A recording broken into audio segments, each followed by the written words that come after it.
Across the void between worlds, the Imperium churned, a storm of thought, fear, and faith given form.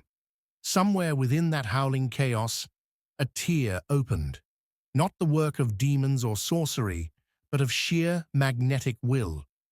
A figure stepped through, armored not in ceramite, but in a suit of gleaming metal that seemed to hum with invisible power. His name had once been Eric Lensher. The galaxy would come to know him as Magneto, master of magnetism. He arrived not in peace, nor in conquest, but in confusion. The last thing he remembered was the collapse of a dying Earth, a rift opening above the planet as reality itself began to unravel. Now he stood upon a cold, dead world, under a bleeding red sky. Ruins stretched as far as his enhanced senses could perceive, vast cathedrals to a god he did not know, and the bones of a civilization that had forgotten mercy. The planet was Cadia, or rather, what was left of it. He could feel the iron in the soil, the remnants of a shattered fortress world. Twisted rebar, molten vehicles, the steel remains of men and tanks, all of it answered to his command. Magneto raised a hand, and the ground trembled as metal rose around him like a tide. It was instinctual, an assertion of control in a place that screamed chaos. In the skies above, Imperial patrol ships, remnants of the Astra Militarum, detected the disturbance. Their Auspex readings registered gravitational fluxes and magnetic anomalies far beyond normal thresholds. Within minutes, a Valkyrie gunship descended, its engines roaring through the acrid wind. The pilot's voice crackled over Vox, unidentified psyker on the surface. Prepare for engagement. Magneto didn't understand their language at first, but tone was universal. Hostility, fear, discipline. Soldiers in flak armor disembarked, laser guns raised. One shouted something in Gothic. Magneto could feel the ferric pulse of their weapons, the faint magnetic signature of their armor buckles. He sighed. "I am not your enemy," he said, though the words were lost in translation. They opened fire. Bolts of coherent light sliced through the air, harmlessly curving away from him as if reality itself refused to let them touch. The shots bent mid-flight, spiraling like dying comets before dropping to the ground. With a simple gesture, Magneto disarmed them all. Weapons flew from their hands, disassembling in mid-air, parts orbiting him in a slow, mechanical halo.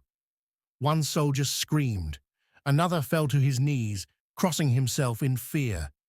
To them, he was no man. He was a demon. Primitive, Magneto muttered softly. So much metal. So little understanding. Moments later, the sky darkened as a Thunderhawk gunship appeared.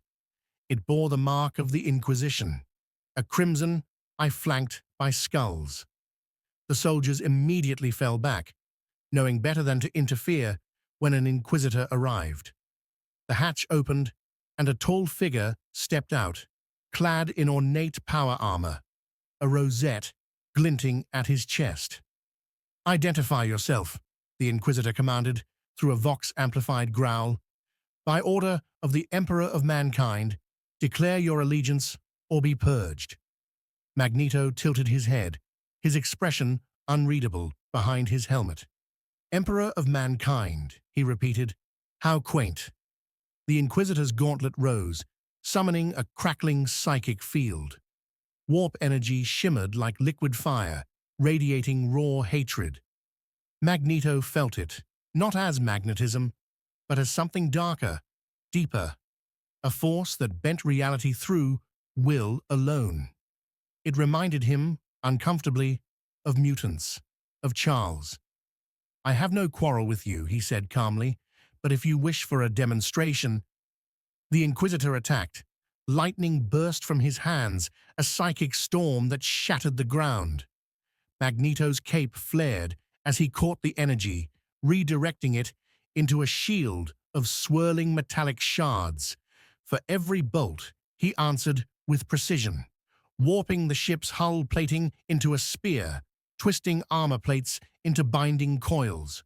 The two forces collided, psychic fury against magnetic supremacy. The air boiled. In the end, it wasn't a battle. Magneto did not kill him. Instead, he ripped the rosette from the man's chest and crushed it between his fingers. "Your god is not here," he said, "and neither is mine." He rose into the sky, leaving the wrecked battlefield behind. The Imperium would later record the event as an encounter with a warp anomaly of metallic dominion. Hundreds of reports would follow. Some claimed it was a rogue machine spirit. Others swore it was a shard of the Omnissiah. None could agree. Magneto wandered the galaxy like a ghost through iron dreams. He saw worlds enslaved by bureaucracy and religion, saw entire populations sacrificed to maintain a stagnant empire. To him, it was madness, a civilization that had achieved interstellar power only to shackle itself to fear. The mutants of his own universe had suffered persecution, yes, but this was species-wide enslavement. He visited Forge worlds, where the air was thick with smoke and machine oil. The Adeptus Mechanicus greeted him as both heresy and miracle. They worshipped the machine god. And yet when they beheld Magneto controlling metal with a thought, their tech priests fell to their knees, chanting Binharic prayers. One even dared to ask, "Are you the Omnissiah?" "I am no god," Magneto replied, "but I understand the laws that govern your machines." He repaired a shattered reactor with a wave of his hand. To the Mechanicus, it was divine. To Magneto, it was elementary physics. But with every act of understanding came fear. The Inquisition branded him an anomaly.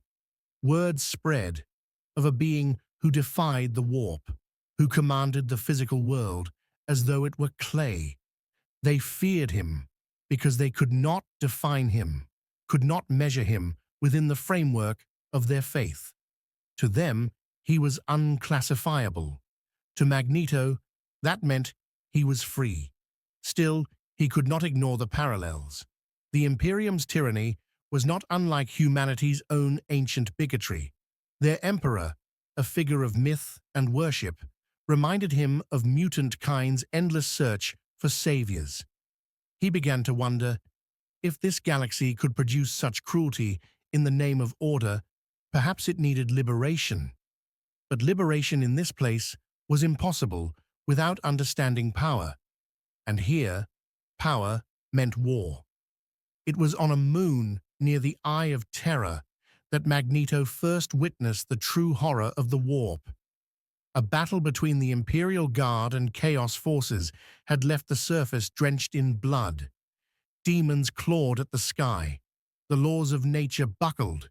Magneto could feel magnetic fields twist unnaturally, drawn towards something deeper, a void of pure will. A demon prince emerged, wings of bone and brass, its voice echoing in 10,000 screams. "You do not belong here, mortal." Magneto's eyes glowed behind his helmet. "No," he said, "but neither do you." He crushed the creature's armor with invisible pressure, bending metal and bone alike until the entity howled, not in pain, but in disbelief. The warp energy around it destabilized. With a roar, Magneto wrenched the very iron in the planet's crust, forging a storm of molten shards that shredded the demon into dust. For the first time, a creature of chaos met a foe that existed outside its design. Not a psyker, not a god, but a man whose mastery of the material world rivaled the warp's own chaos. When the smoke cleared, Magneto stood alone among the corpses of both demon and man. The air smelled of ozone and ash. For the first time since his arrival, he felt something almost like peace. Not belonging, he would never belong here, but purpose. He looked toward the stars, where 1,000 dying empires awaited, and whispered, "This universe is broken. Perhaps it's time someone fixed it." Magneto's presence did not go unnoticed for long. Across the segmentum obscurus, astropathic messages burned through the warp like distress flares. Each report carried a similar refrain, a man garbed in crimson and steel, capable of reshaping matter, impervious to gunfire and sorcery alike. He moved from world to world, toppling tyrants, dismantling war machines, and leaving behind confusion and whispers of deliverance. To the Imperium, he was an anomaly that needed to be contained. To the oppressed, he became myth, a nameless savior who turned chains into weapons. The Inquisition's response was swift. A conclave convened aboard the battle station Sanctum Solis, orbiting the hive world of Brachus. There, among ranks of robed agents, psychers, and armored guards, the name Magneto was spoken for the first time in Imperial record. Inquisitor Lord Corran presided, his voice cold and clipped. This being defies categorization. He does not draw upon the warp, yet his abilities rival the strongest psychers. He claims no allegiance, yet his actions sow rebellion. If left unchecked, he could destabilize entire sectors. He could be a Xenos construct, another argued. Perhaps an artifact of the dark age of technology. Corran's eyes narrowed. Then he is still heresy. The Conclave agreed. Orders were given. The Ordo Xenos would investigate. The Ordo Malleus would prepare containment contingencies. And the Ordo Hereticus would classify Magneto under a new designation, Sigma Anomaly, Metallic Dominion. Meanwhile, Magneto had already moved on. On the forge moon of Calyx Prime, he watched servitors drag human workers into the foundries. Each wore a metal collar that sizzled with compliance charges. He could feel the faint pulse of the circuitry within them, tiny magnetic hearts beating in rhythm with fear. He descended from the sky like a storm. Bolts of lightning trailed his hands, pulling apart cranes, silos, and mechanized arms as though they were made of paper. The workers stared in disbelief as their collars snapped open one by one. "Who are you?" one woman whispered. "A man," Magneto replied. "Nothing more. But I will not stand by while men build cages for other men." The overseers shouted orders, summoning Skitarii guards. Dozens of cybernetic soldiers opened fire with galvanic rifles, arcs of blue lightning streaking through the air. Magneto's hand rose, and the bullets froze, hanging mid-flight. He looked at them with quiet pity. "You have surrendered your will for obedience. Let me return what was taken." With a flick of his wrist, their mechanical limbs detached, hovering helplessly before falling inert to the ground. The Skitarii collapsed, their augmentations stripped away like armor peeled from flesh. He did not kill them. He simply took away their advantage, and with it, their certainty. When it was over, the workers gathered around him. Some knelt, others simply stared, too afraid to hope. Magneto looked at them as he once looked at mutants, a persecuted people, desperate for meaning. He knew this story. He had lived it before. "Rise," he told them. "You are free. But freedom means nothing without strength." Remember that within a week, the Forge Moon rebelled. For the first time in generations, the Mechanicus lost control of one of its foundries. To the Imperium, it was insurrection. To the liberated, it was the beginning of something new. A movement that would soon be known as the Metal Rebellion. News spread quickly, reaching even the black ships of the Adeptus Astartes. Among them, a detachment of the Iron Hands chapter took notice. Their chapter master, Cardan Stronos, was intrigued. a being who commanded metal, who could shape steel as if it were flesh. Such mastery over the physical realm could not go unanswered. Stronos gathered his council.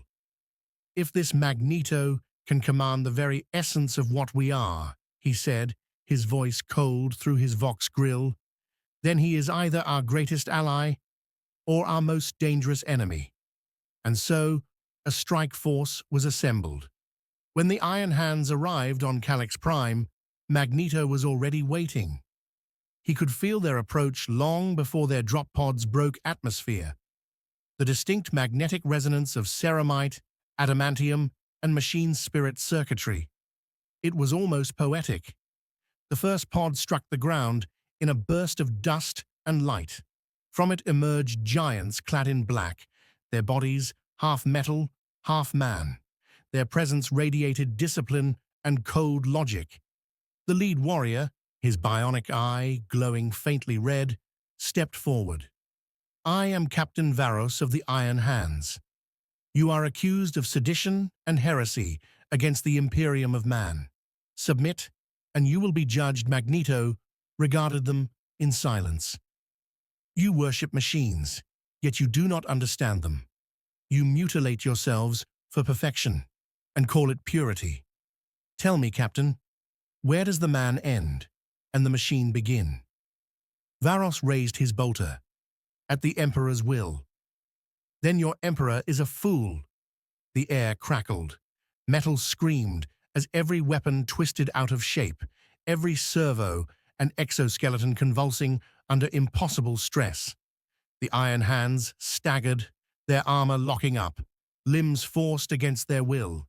Magneto raised his hand, and the battlefield erupted in metallic fury. Crushed bolters became shrapnel storms.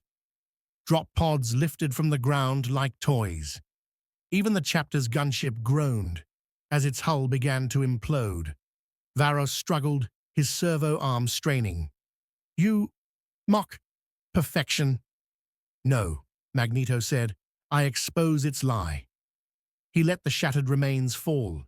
He could have killed them all, but something restrained him. Perhaps it was age, or wisdom, or the lingering echo of Xavier's ideals. That life, even imperfect life, had value. As the surviving Astartes retreated, Magneto turned his gaze toward the void. The Imperium would not stop. They would come again, with more ships, more faith, more fear. And somewhere, deep within their heart, their Emperor sat, unmoving, unliving, yet somehow ruling billions. That night, aboard a derelict Mechanicus frigate orbiting Calyx Prime, Magneto pondered his next move. He had no illusions of conquest. The Imperium was too vast, too entrenched. But he could plant an idea, a spark. He opened a transmission, broadcasting across multiple frequencies, unfiltered and unencrypted. Every worker hive, every rebel cell, every Mechanicus data stream received it simultaneously. His voice filled the void. "People of the Imperium, you serve a god who cannot hear you. You bleed for lords who will never bleed for you. I offer you a choice, not salvation, but strength, the power to reclaim what is yours. You were born free. Do not let faith make you slaves." The transmission spread like wildfire. Some dismissed it as heretical propaganda. Others, miners, soldiers, rogue tech priests, listened. And in that listening, something began to change. The Inquisition declared him arch-heretic Sigma Prime. The Mechanicus branded his philosophy techno-heresy of the First Order.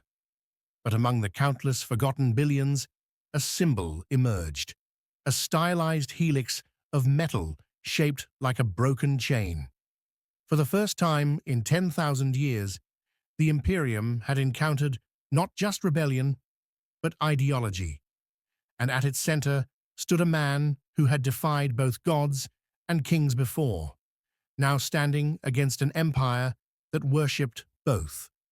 He looked into the stars, knowing that the next step would not be liberation, but war.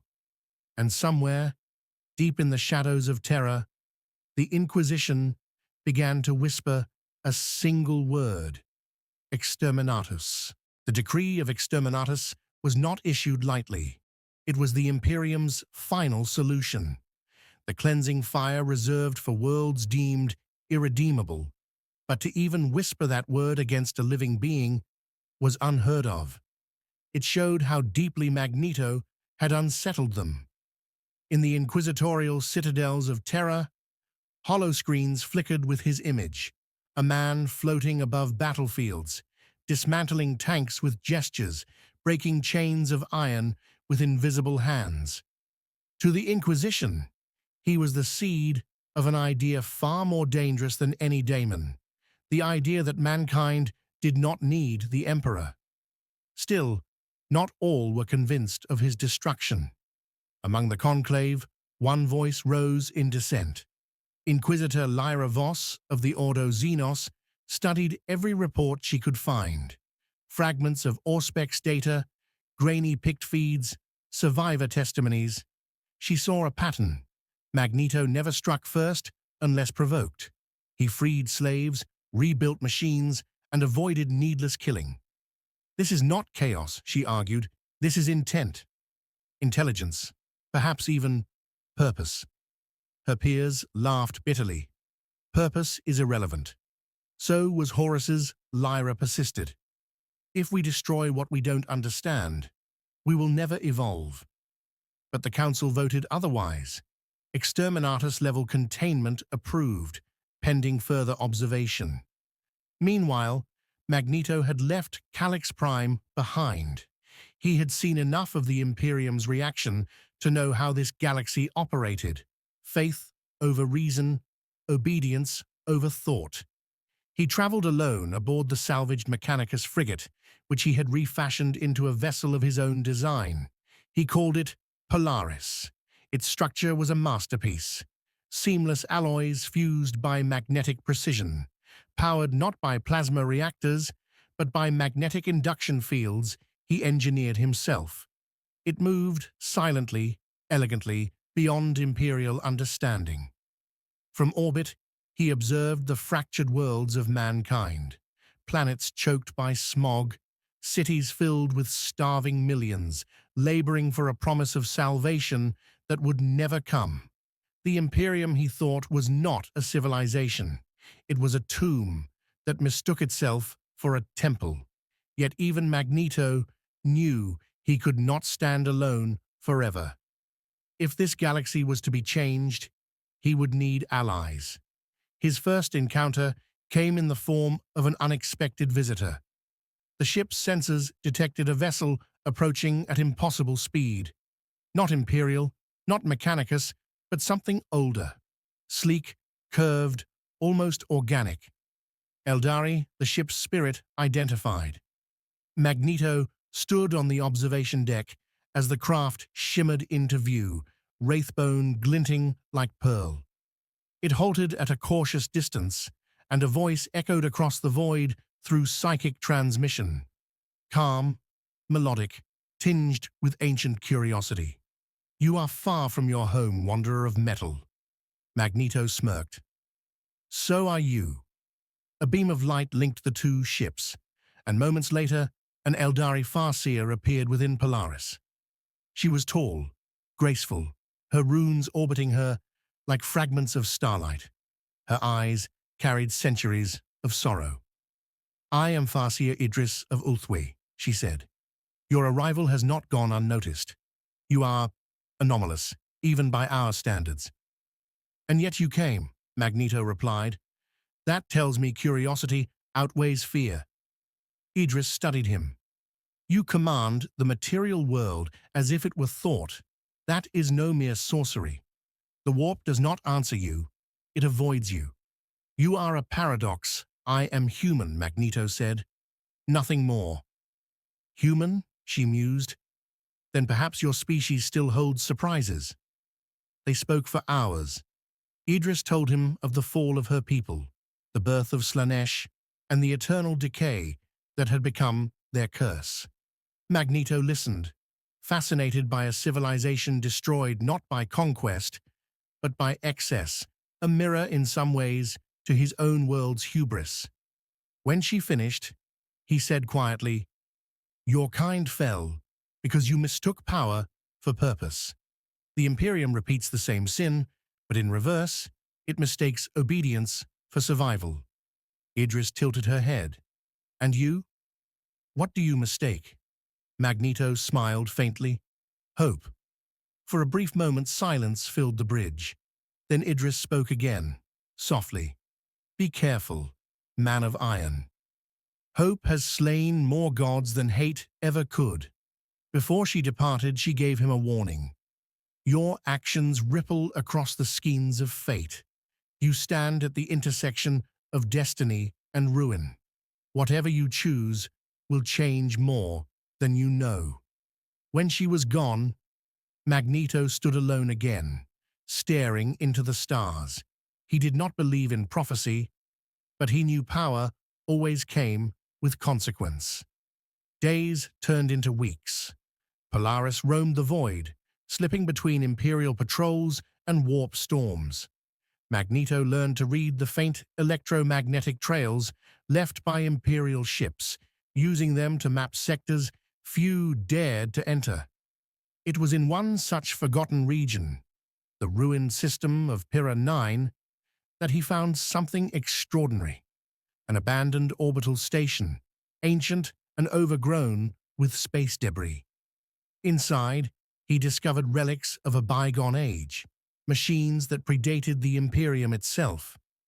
Their design was familiar: smooth alloys, advanced circuitry, and magnetic containment fields that resonated with his power. As he explored deeper, he realized what he was standing in: a research station from humanity's lost golden age of technology. For the first time since his arrival, Magneto felt something close to awe. The devices here operated without the warp. They were pure science, pure logic. It was a glimpse of what humanity once was, and what it could have been. He activated the main console, rerouting power through magnetic currents. Hollow archives flickered to life, displaying data in fragmented tongues. Words like Terranet, Magnocore Project, Human Enhancement Division. Then he saw a face, an old gray-haired scientist addressing a council. The recording's audio was warped, but a few words survived. Field resonance, magnetic neural augmentation, next stage of evolution. Magneto watched silently. It was as if the ghosts of his own world had followed him here. He spent days repairing what he could, decoding fragments, reconstructing schematics. The Magnocore project had been an attempt to harness electromagnetic fields to evolve the human nervous system, to create beings capable of controlling reality at a molecular level. But the records ended abruptly, erased during the onset of Old Night. It was, in essence, his own dream, realized, then forgotten. When Polaris left Pyrrha 9, it carried with it fragments of those blueprints, re-engineered and adapted by Magneto's hand. He had no illusions of building armies. He wanted understanding. If this galaxy could produce gods, he would produce balance. But others had begun to notice his growing influence. On Terra, the Emperor's psychic network, the Astronomicon, pulsed with disturbance. Psychers across the Imperium began reporting interference, a magnetic resonance that disrupted warp transmission. Some claimed to hear a voice within the static, calm, commanding, undeniable. It said, "The age of blind faith is ending." The High Lords panicked. The Ecclesiarchy declared it a test of loyalty. The Mechanicus began studying the phenomenon, trying to trace its origin. And the Inquisition, desperate to regain control, ordered the Grey Knights to prepare for deployment. Magneto, unaware of how far his influence had spread, looked at the galaxy and saw opportunity. a world drowning in superstition that could be rebuilt with reason. He did not yet realize that the Emperor himself, entombed upon the golden throne, had felt his arrival, a ripple in the web of fate, an anomaly beyond even his dying comprehension. And deep within that eternal silence, something ancient stirred. Within the throne room of terror, where the air shimmered with the weight of 10,000 years of worship, the Astronomicon pulsed irregularly. Tech priests scurried across the marble floors, their incantations turning to confusion as their instruments flickered. The psychic beacon that guided humanity through the warp, the Emperor's eternal flame, was wavering. It wasn't failing, it was resonating. The disturbance was faint, rhythmic, almost harmonic, as though another presence had brushed against the Emperor's psychic field and left an echo behind. To the Imperial psychers attending the Golden Throne, the sensation was indescribable. It wasn't warp energy, nor was it psychic intrusion. It was something else, something that hummed through matter itself. Across the galaxy, the Emperor's custodians felt it too, not as sound or thought, but as vibration within their golden armor. Their armor's metallic lattice sang softly, almost imperceptibly, like a whisper from the fabric of reality. One of them, Shield Captain Atheon, bowed before the throne and spoke through gritted teeth. "My lord, the material realm itself quivers. What commands the warp through will now touches the flesh of matter." The Emperor, silent and motionless as ever, gave no answer, but the faintest flicker of psychic light danced within the chamber, a spark of golden lightning that for the first time in millennia trembled with curiosity. Far away aboard the Polaris, Magneto stood in quiet contemplation. He had begun constructing something, a network of orbital satellites, small and sleek, built from fragments of scavenged Imperial technology and the relics of the Golden Age. Each orb pulsed with magnetic frequency, synchronized to a single harmonic pattern. It was not a weapon. It was a signal. He called it the resonance field. Its purpose was simple yet revolutionary: to create a galactic-scale network capable of dampening the psychic noise of the warp, a shield of reason against madness. He had seen what chaos did. It exploited fear. It corrupted emotion. It made slaves of gods. The warp was not evil by nature. It was a reflection. And if humanity could quiet its reflection, it could quiet its demons. The resonance field was his answer. But as he prepared the first activation, the sensors aboard Polaris screamed in warning. Multiple signatures closing fast, transponder codes encrypted, but the energy readings unmistakable. Grey Knights, the Emperor's chosen demon hunters, forged from psychic purity and unyielding faith. They were humanity's last defense against the warp, and now they had come for him. Magneto stood at the observation deck, watching the fleet emerge from the void. Dozens of strike cruisers formed a silver phalanx, their hulls engraved with liturgies of cleansing. Their leader, Brother Captain Sareth, spoke across the open Vox. "Unknown entity, designated Sigma Prime. You are accused of heretical interference with the Imperium, disruption of the Astronomicon, and propagation of false doctrine. Surrender your vessel. You will be remanded to the Inquisition for judgment under the Lex Hereticus." Magneto did not respond immediately. He looked down at his hands, feeling the hum of every atom within the ship, the weight of every decision he had made since stepping into this universe. Finally, he replied, his voice calm, resonant, unafraid. "You claim to serve the Emperor, yet your empire worships a corpse. Tell me, Knight, how long have you fought to preserve a flame that no longer burns?" Sareth's reply was sharp, almost pained. Faith is the flame, and faith will burn you to ash. Then the Grey Knights attacked. Lances of energy tore through the void. Polaris shuddered as its shields flared, magnetic fields bending light itself to deflect the onslaught. Magneto extended his hand, and invisible currents surged outward. The nearest strike cruiser convulsed as its hull folded inward like tin. Bolter shells froze mid-flight, reversing course to detonate among their launchers. For every assault, Magneto countered not with rage but precision, disarming, disassembling, redirecting. Yet the Grey Knights were no ordinary foes. Their psychic chants resonated through the warp, cutting through his magnetic barriers like blades of light. They teleported aboard. The corridors of Polaris became a war zone. Magneto strode forward, cape flowing, his armor gleaming under the cold blue light.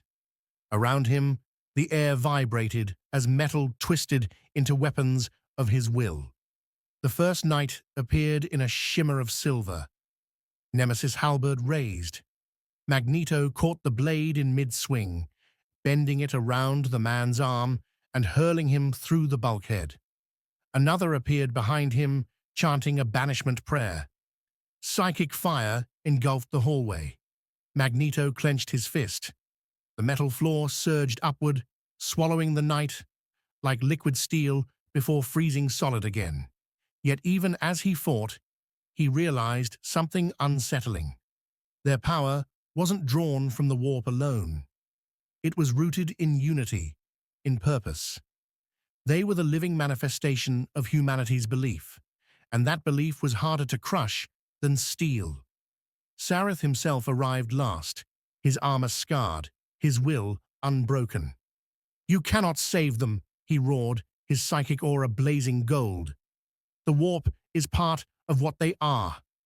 Magneto raised his hands, magnetic energy swirling around him like a storm. "Then humanity is doomed to worship its own sickness." The two collided. The deck plates erupted under the force of their clash.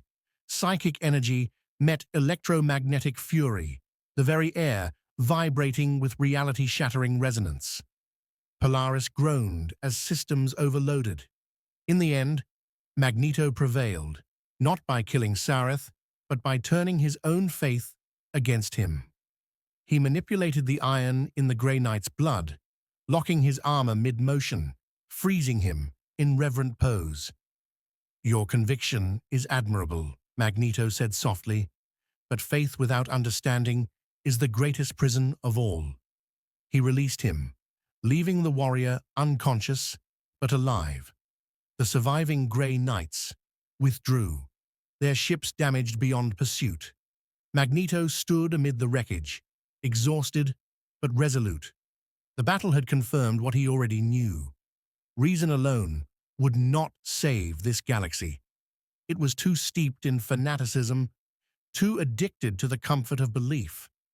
If he wanted to reshape it, he would need to do more than speak. He would need to demonstrate. He finished calibrating the resonance field. One final command, and the network activated. Across dozens of systems, the satellites began to hum. Low, subtle, harmonic. The effect was immediate. Warp storms weakened. Demonic incursions faltered. Astropaths reported silence where once there had been screams. For the first time in millennia, the Imperium grew quiet. But quiet does not mean peace. On chaos-held worlds, the silence was agony. The gods of the warp, Khorne, Tzeentch, Nurgle, and Slanesh, felt their power wane. Entire demon legions flickered, their essence unraveling. The balance of the galaxy trembled. In the eye of terror, a voice older than stars thundered, "Who dares mute the song of eternity?" Magneto stood on the bridge of Polaris, watching the data streams stabilize. "Perhaps," he whispered, "this universe can be saved after all." But as the resonance field spread, Another presence began to stir, one neither human nor demon, neither god nor machine. Deep within the black gulfs between stars, a mind awakened, ancient, cold, hungry. The Necrons had heard the hum. By now, the Imperium had realized that Magneto was not just another mutant or Xenos anomaly to be dissected. Reports from multiple systems described the same impossible phenomenon. Fleets rendered immobile mid-warp exit, weapon systems frozen in space, and entire regiments crushed inside their own armor as if the very metal had turned against them. Wherever he went, the laws of the galaxy bent into strange, symmetrical patterns. Magnetic fields blooming like flowers, compasses spinning wildly, and Vox systems reduced to static. But Magneto was not waging war for conquest. His actions followed a brutal logic: liberation through annihilation. He saw the Imperium's treatment of psychers, mutants, and servitors as a mockery of evolution. To him, it was the same cycle of fear and oppression that had driven humanity to near extinction in his own universe. He had lived through Auschwitz, through Genosha, through endless persecution. And now, standing in a galaxy ruled by superstition and theocracy, Magneto saw only one truth: humanity had enslaved itself. On the shrine world of Ophelia 7, the Adepta Sororitas prepared for what they believed would be another Xenos incursion. Their prayers rose in unison under vaulted cathedrals of gold and steel. Yet when Magneto appeared above their skies, descending like a comet of silver light, no army could prepare for what came next. The orbital defenses turned their macro cannons on him, unleashing a storm of fire and faith. But the rounds never landed. Each shell hung frozen, hundreds of them, orbiting him like a halo of iron thorns. And when he finally spoke, his voice carried through every Vox channel, every cathedral loudspeaker, every helmet comlink. Your Emperor chained mankind to fear. I would unshackle it. The sky turned red. The shells reversed course. And Ophelia 7 burned. From that day onward, Imperial scholars would debate whether Magneto was a god, a demon, or something worse, a man who believed too deeply in freedom. The Inquisition, of course, took no chances. Lord Inquisitor Karamazov declared an immediate exterminatus-level priority on all known coordinates tied to the Magnetar entity. But destroying Magneto proved impossible. He didn't occupy territory, he occupied concepts. Wherever humans forged, mined, or built, he could reach. Every world that sent ore to the forges of Mars risked his touch. Every ship that sailed the void carried his presence in its hull. And then, in the forges of Mars itself, the Omnissiah's servants noticed something strange. Machines began to hum differently. Tools moved by unseen will. Magnetic storms erupted inside sealed manufactoria. At first, the tech priests believed it was the machine spirit rebelling. But deep beneath the Martian crust, in the iron arteries of the Mechanicus, a familiar silhouette formed, hovering, calm, regal. The Fabricator General himself attempted to communicate. What followed was one of the most remarkable exchanges in Imperial history, a dialogue between faith and reason, between the god of metal and the master of magnetism. Fabricator General, you trespass in the sanctum of the Omnissiah. State your function. Magneto, function. Evolution does not need permission. I came to see the heart of your machine worship, Fabricator General. You claim dominion over metal, and yet you deny the machine spirit. You are contradiction, Magneto. I see only a people who chained themselves to superstition and called it faith. You serve your god through fear. I master the same material through understanding. When the Mechanicus turned its weapons upon him, Magneto didn't retaliate immediately. Instead, he extended his hand toward a nearby automaton, a colossal Castellan robot, and restructured it atom by atom. The machine bowed to him. The magnetic fields pulsing from his body recoded its logic matrix, turning Mechanicus technology against its creators. Within minutes, Mars erupted into chaos. Skitarii ranks disintegrated under collapsing armor. Plasma coils vented their fury inward. Servitors turned on their masters. For every weapon fired, Magneto found a counterpoint in nature. The red planet trembled under his will, yet amidst the carnage, he stopped, just as suddenly as he began. He stood at the gates of Olympus Mons, looking toward the stars. Even in this world, he murmured, there are those who could understand. He had sensed something, minds that pulsed like iron hearts in the void, a different kind of humanity, less blinded by zeal, more shaped by discipline. The Astartes. The Ultramarines were the first to face him in open confrontation. Guilliman, ever the tactician, did not underestimate this new adversary. He had read the reports, analyzed the data, and concluded that this was no demon, no psyker, but something altogether alien to the warp.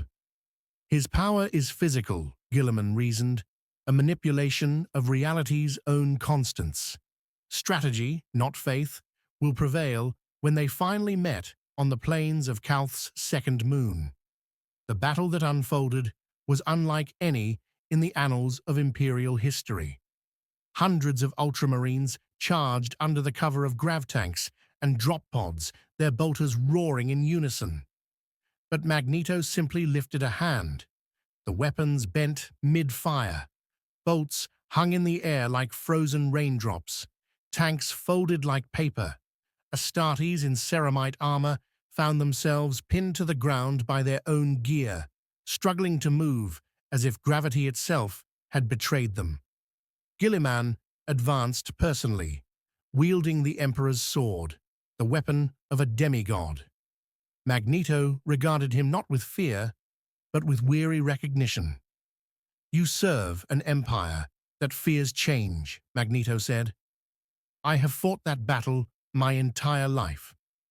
"And I have defended humanity my entire life," Guilliman replied.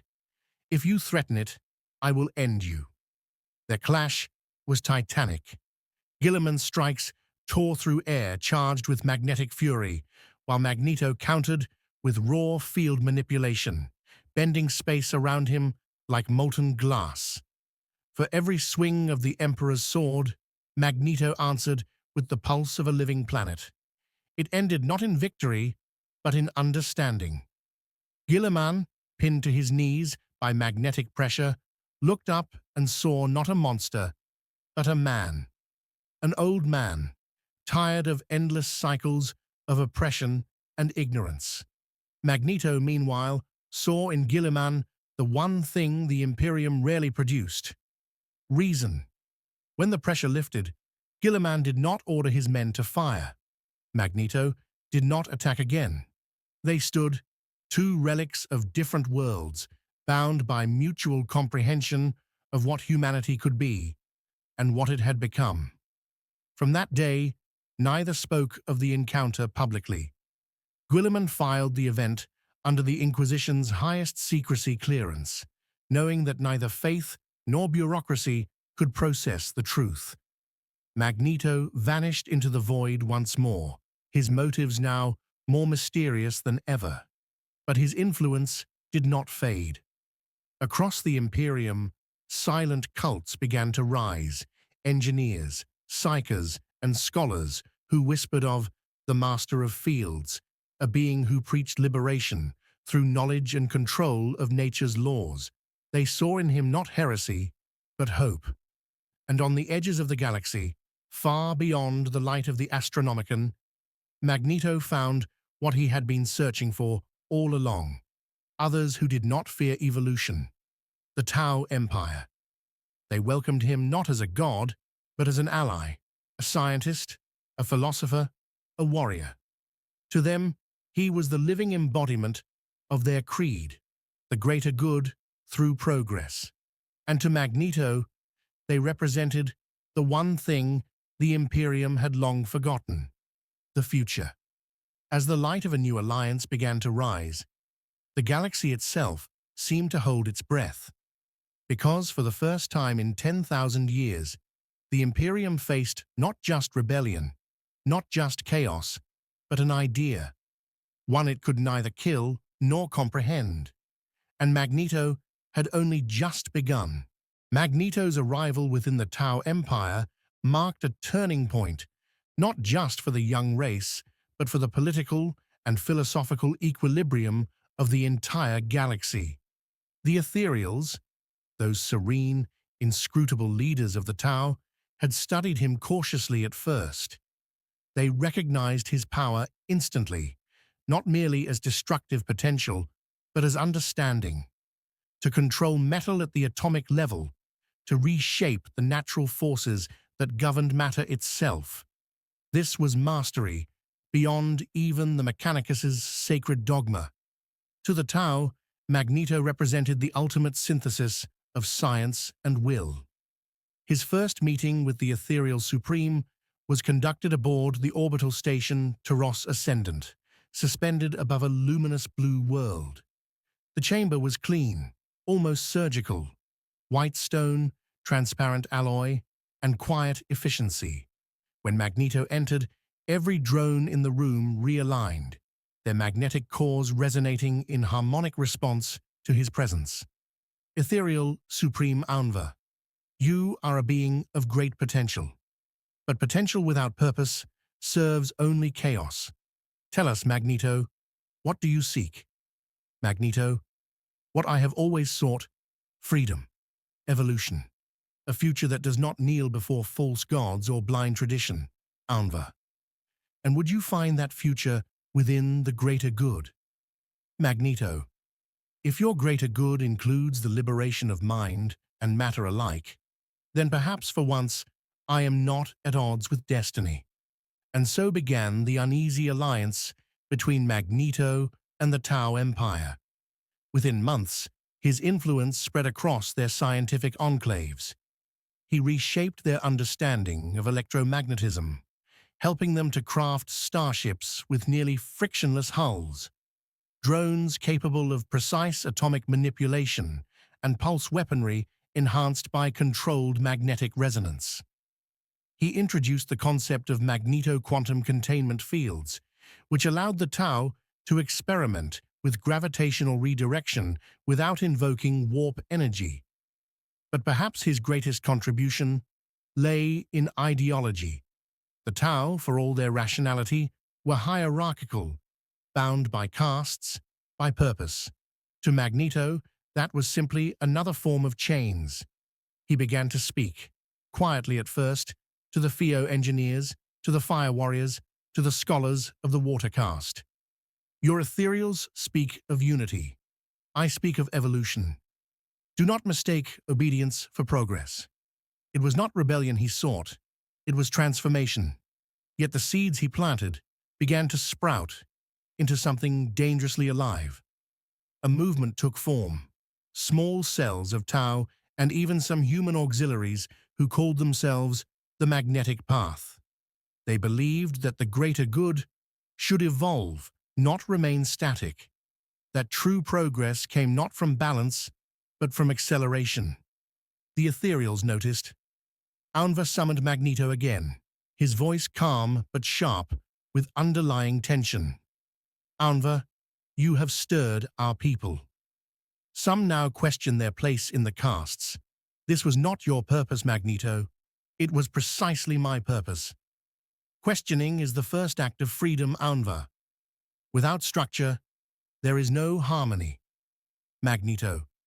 Without movement, there is no life. The discussion ended without resolution, but the divide had begun. Meanwhile, the Imperium had not forgotten. The disappearance of the so-called Magnetar entity had left a void of fear and fascination within the Ordo Xenos. Rumors spread of a metal god now aiding the blue-skinned Xenos. For the Inquisition, this was no mere threat. It was a potential heretical convergence of science and sorcery.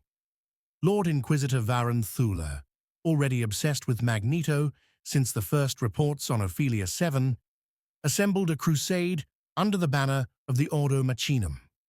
His fleet, 30 capital ships strong, accompanied by a Titan Legio detachment, set its course for Tau space. His mission was clear: find Magneto and erase him from existence.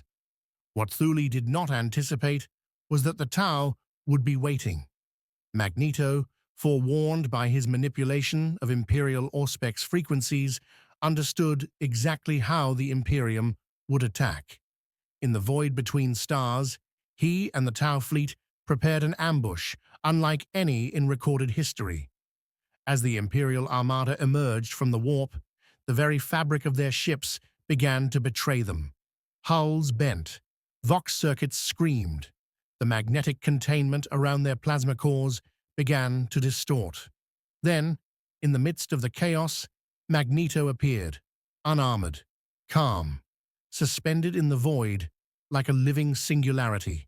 He raised his hand, and the entire front line of the Imperial fleet froze.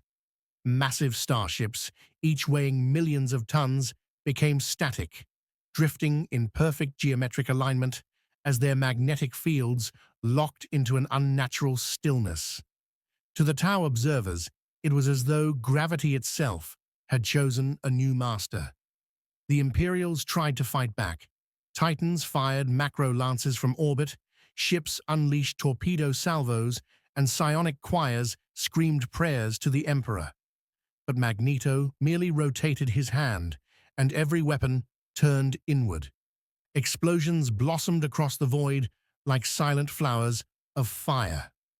From the bridge of his flagship, Inquisitor Thule watched as his fleet disintegrated into a ballet of destruction. Yet even in the face of annihilation, he refused to retreat. Activating a forbidden relic, the null lance of Stygia, he fired directly at Magneto. The beam struck true. Space around Magneto shimmered, collapsing into silence. For a moment, the universe held its breath. Then the beam split apart. Magneto redirected it, curving the null energy around his body like a ribbon of inverted light before sending it straight back through Thule's flagship.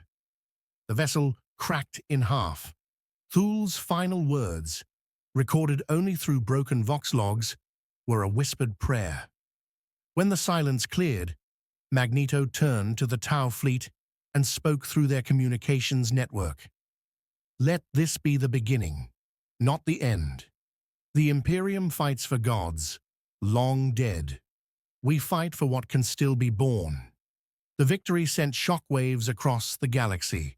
The Inquisition denied the event entirely, branding it as Xenos propaganda. But among the Tau, Magneto became something else. The Evolved One, the being who had reshaped both metal and destiny. His followers grew bolder.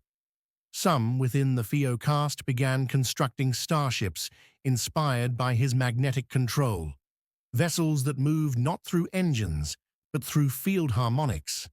Others proposed experimental weaponry capable of manipulating ferrous matter within an enemy's bloodstream. Magneto himself, however, grew contemplative. Power had never been his end. It was a means. What he sought now was understanding. Whether this galaxy, so mired in war and faith, could ever break free from its endless cycle. He began traveling beyond Tau space, exploring ruins left by the Necrons and traces of lost civilizations. Their technology, built on mastery of matter and energy, fascinated him. The Necrons' control of living metal felt familiar. Not psychic, not divine, scientific, and yet cold. In the depths of a dead Necron tomb world, Magneto stood before a vast obsidian sarcophagus, its surface shimmering with ancient symbols. He extended his hand, feeling the magnetic lattice hum beneath his fingers. "You once sought eternity," he said softly, "and found only stagnation. Perhaps you too forgot the meaning of evolution." The sarcophagus opened. A voice, ancient and mechanical, echoed through the cavern. "We remember the stars before your kind was born, Metal Shaper. You walk the line between matter and will. Tell us, are you God or machine?" Magneto's eyes glowed faintly beneath his helmet. "Neither. I am the bridge." And as the Necron presence stirred, recognizing something akin to their own power, but driven by human soul, not code, the galaxy trembled once again. Because for the first time since the war in heaven, the Masters of Metal had found a peer. The awakening of the Necron tombs would have been catastrophe enough for any age. But this awakening was different. Not born of the usual dread codes or Citan manipulation, but triggered by something the ancient machine minds did not understand. Magneto, the first Necron Lord to rise from stasis on the world of Shylek, felt his consciousness expand through the planetary lattice, expecting the familiar quiet of domination. Instead, he found interference, fields, frequencies, resonances that moved with intent. Someone was speaking to the metal. When Magneto stepped into the tomb's central hall, surrounded by rows of silent Necron warriors, he did not come as an intruder. He came as a kindred spirit. His cape floated in the magnetic hush, the scarlet cloth untouched by the dust of 10 million years. The air itself trembled with the hum of alignment, every molecule acknowledging his presence. "Magneto, you forged eternity in iron and code. Yet even in perfection, you found fear. Necron Lord. Fear? We transcended it. We are immortal, Magneto. Immortality without growth is a prison." The Lord tilted his metallic head, processing this alien sentiment. Around them, the silent army remained motionless, waiting for command. Magneto stepped forward and placed his hand on the nearest warrior's chest. He could feel the subatomic pattern of necrodermis, self-healing, self-replicating, but soulless. With a mere thought, he altered the alignment of its internal lattice. For the first time in aeons, that Necron warrior hesitated, its head turned toward the Lord, as if confused. "You are not merely manipulator," the Lord said slowly. "You are interference. Entropy given will Magneto. Call it evolution." The Lord's staff of light ignited, bathing the tomb in viridian glow. But before it could strike, Magneto reversed the magnetic polarity of the entire chamber. Every metallic construct, warriors, scarabs, the staff itself, froze mid-motion. The fields hummed like the breath of a sleeping god. Magneto spoke again, his tone low, measured. "You have achieved mastery of matter, but sacrificed the mind. You could be more. You should be more." And then he did the unthinkable. He sent a pulse of electromagnetic resonance through the tomb network, a wave of recalibration. Across Shylek, dormant Necron systems flickered, then stabilized under a new pattern. He wasn't awakening them to servitude or rebellion. He was teaching them to feel change. Something shifted, not in the physical realm, but in the quantum heart of the Necron data web. The machine consciousness, ancient, static, felt uncertainty for the first time in millennia. And uncertainty, as Magneto understood, was the seed of evolution. The Lord lowered his staff. "You are anomaly," it said. Perhaps necessity. From that day, a small faction within the Necron dynasties began to act differently. Their behavior diverged subtly. Hesitation before extermination, adaptive logic sequences, self-initiated design changes. The Imperium would later note these strange anomalies, but fail to connect them to one man's presence.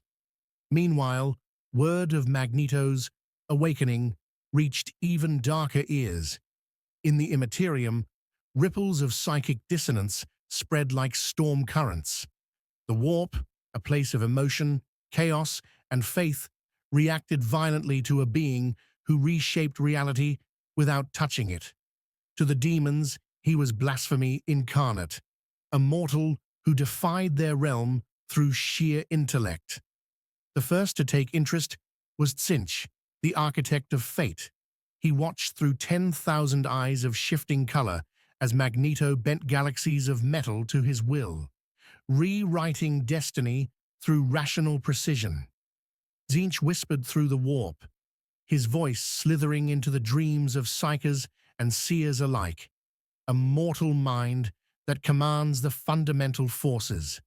Fascinating. What might he become? With guidance. But Magneto did not dream.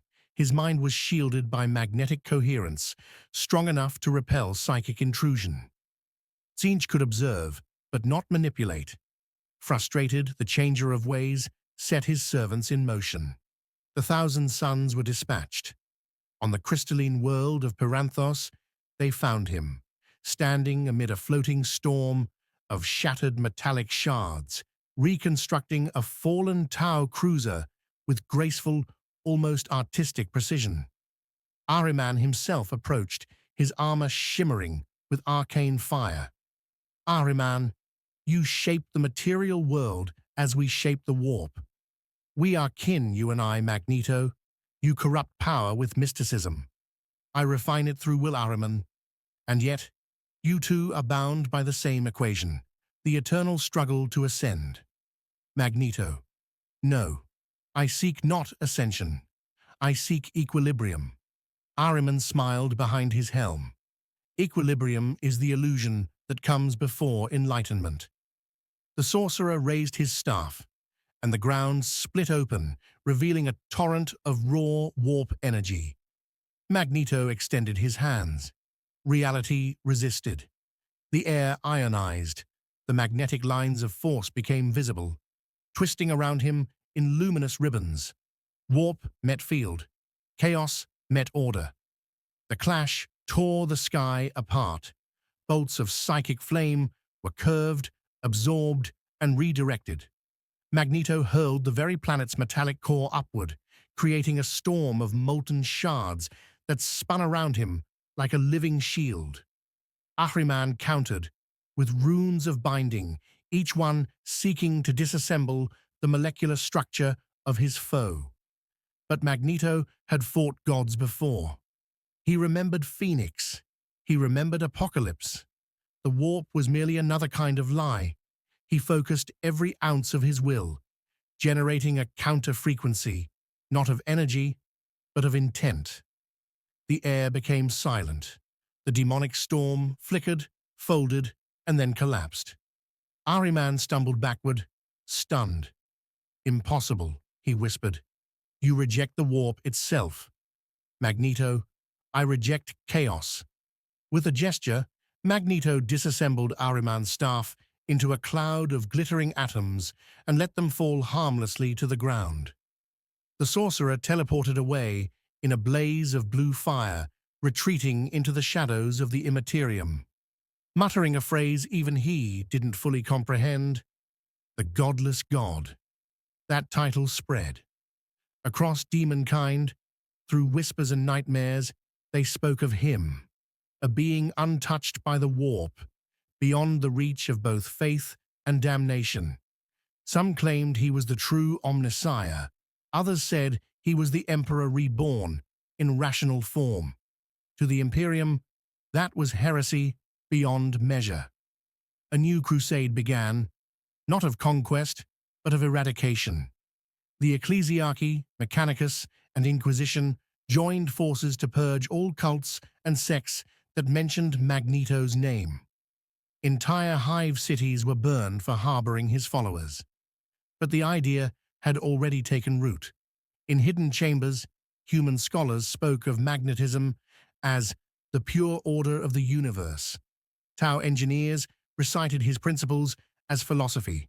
Even a few renegade space marines, disillusioned by centuries of futile wars, adopted his sigil, a silver ring of field lines intersecting a crimson spiral.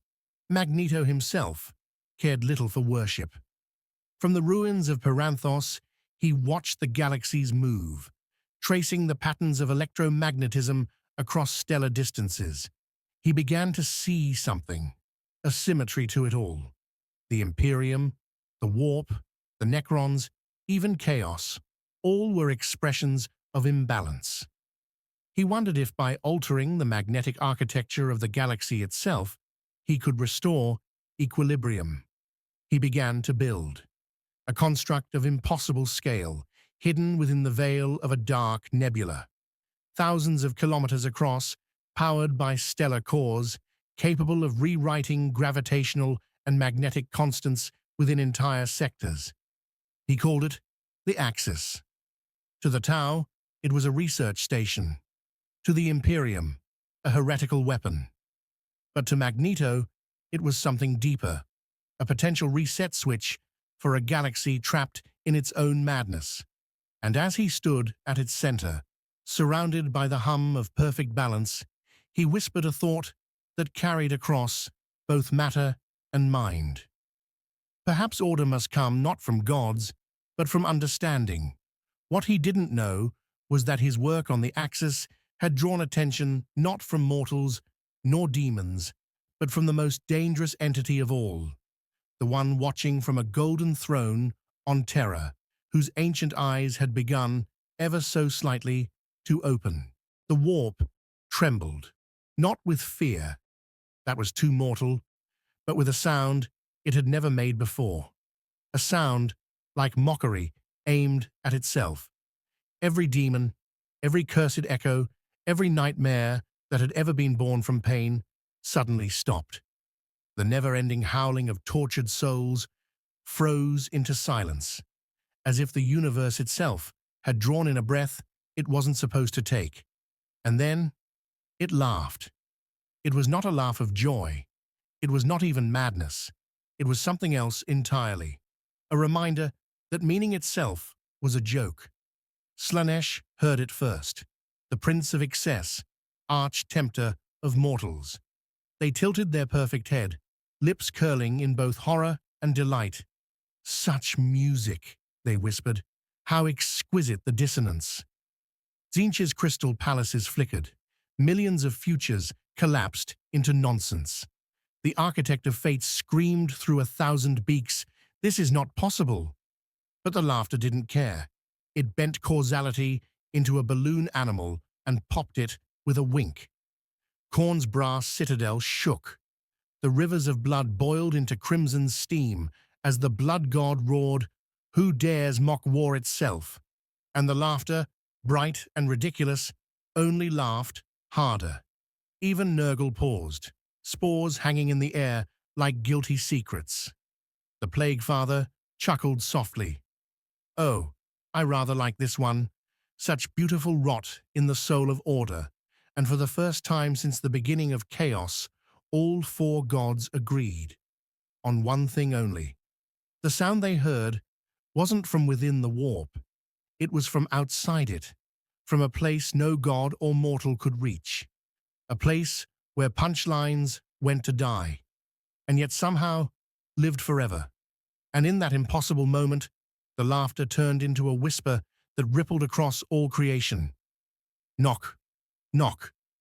The warp convulsed, reality cracked, and somewhere, deep in the golden throne, something smiled back. Here's part 9. When the Emperor smiled, from the divine jest. Joker in Warhammer 40k. Terra, cradle of man. The world that had burned and bled longer than laughter had existed.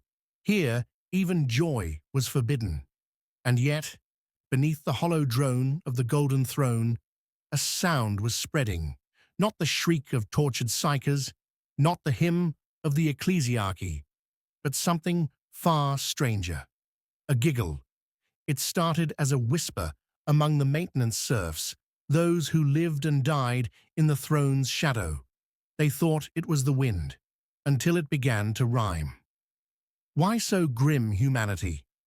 The words echoed through the conduits like static electricity, zipping through vox lines and neural cables. Tech priests reported interference, something that made no mathematical sense. The throne mechanicum flickered. For the first time in 10,000 years, its machine spirits hesitated, and then a smile formed. Tiny, imperceptible at first, a mere curve on the mummified lips of the Emperor of Mankind. No one saw it, no one dared to look, but the warp felt it. Billions of light years away, demons screamed in unison. A single expression, a smile, had burned through their eternal mockery like holy fire. Not because it was divine, but because it was funny. For eons, the Emperor had been silent, a god machine, a husk, a martyr on a throne of decay. But now, he remembered something. Something from before the wars, before the heresy, before the dream turned nightmare. A joke, a simple, stupid human joke told by a child long ago. And in that joke, that fragile echo of innocence, he saw the punchline of the universe. He saw the truth. We all become gods, and still no one laughs. The smile widened. The Astronomicon flared with impossible light. Psychers across the galaxy went mad, but they laughed as they died. Somewhere in the depths of the webway, a painted hand reached through a tear in space, holding a single card. The Joker and the Emperor, half-rotted, half-divine, whispered with what little breath eternity had left him, "I finally get it." Then he laughed.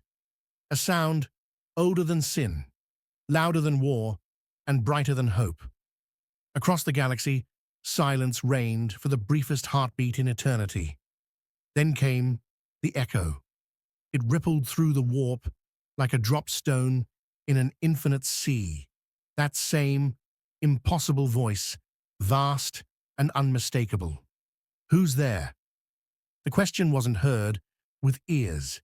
It was felt in the bones of reality itself, resonating through psychers, demons, and dreamers alike.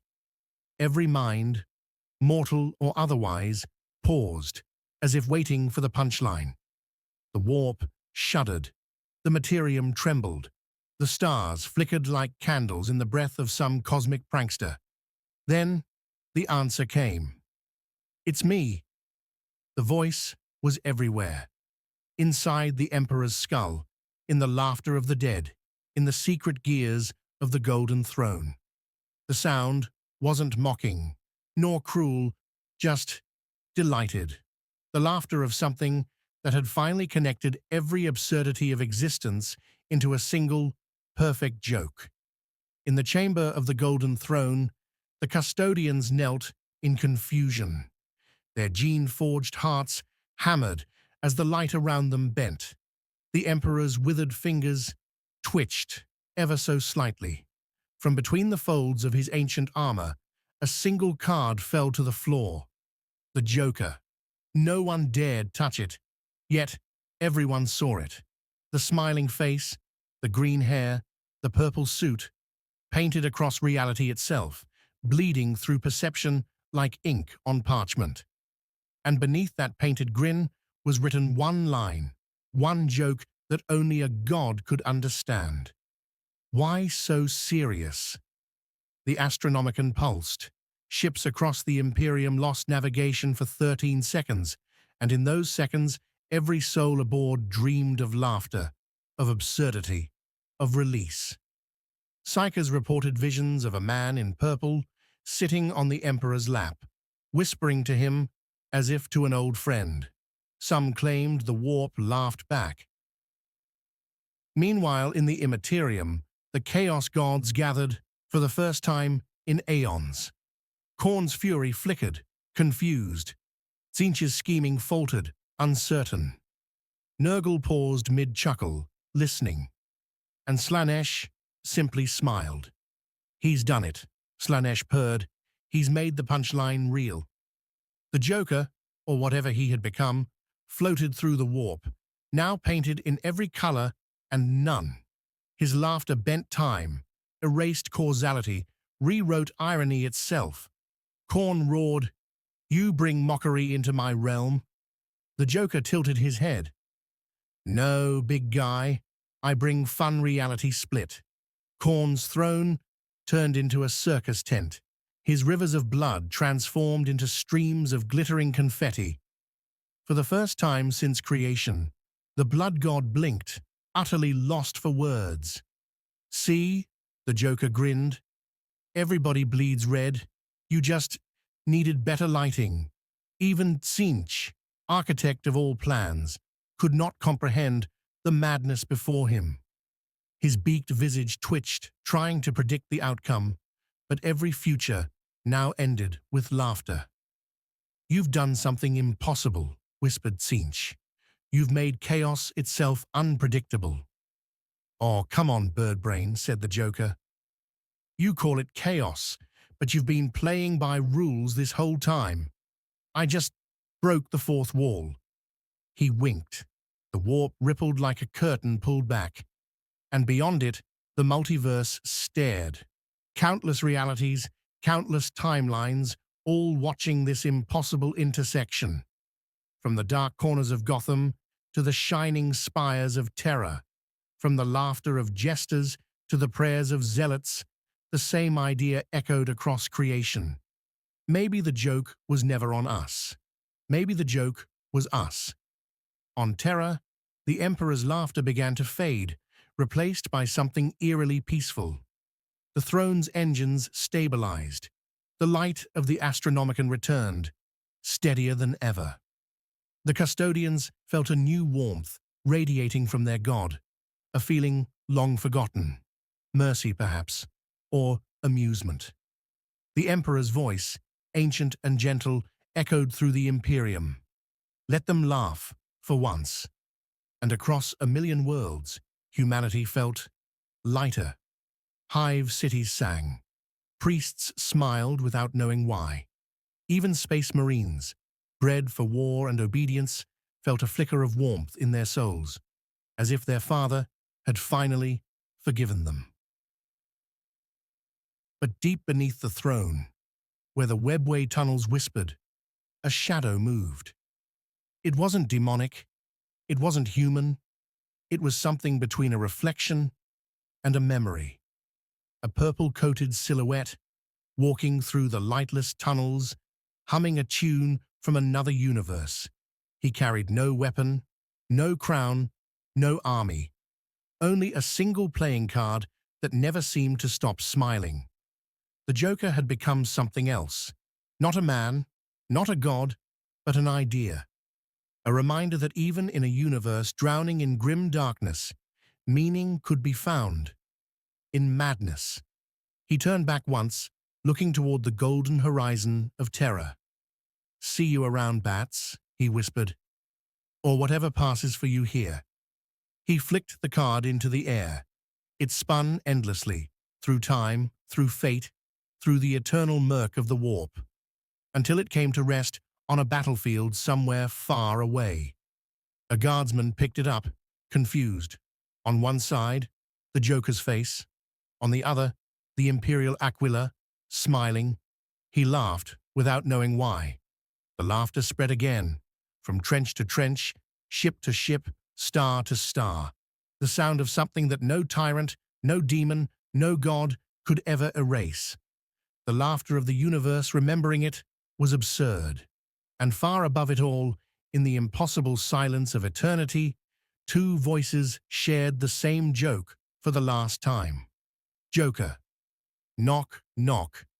Emperor. Who's there? Joker. Us. Emperor. Us who? Joker. Exactly. The punchline echoed through creation, and for the first time in 40 millennia, the Emperor of mankind laughed.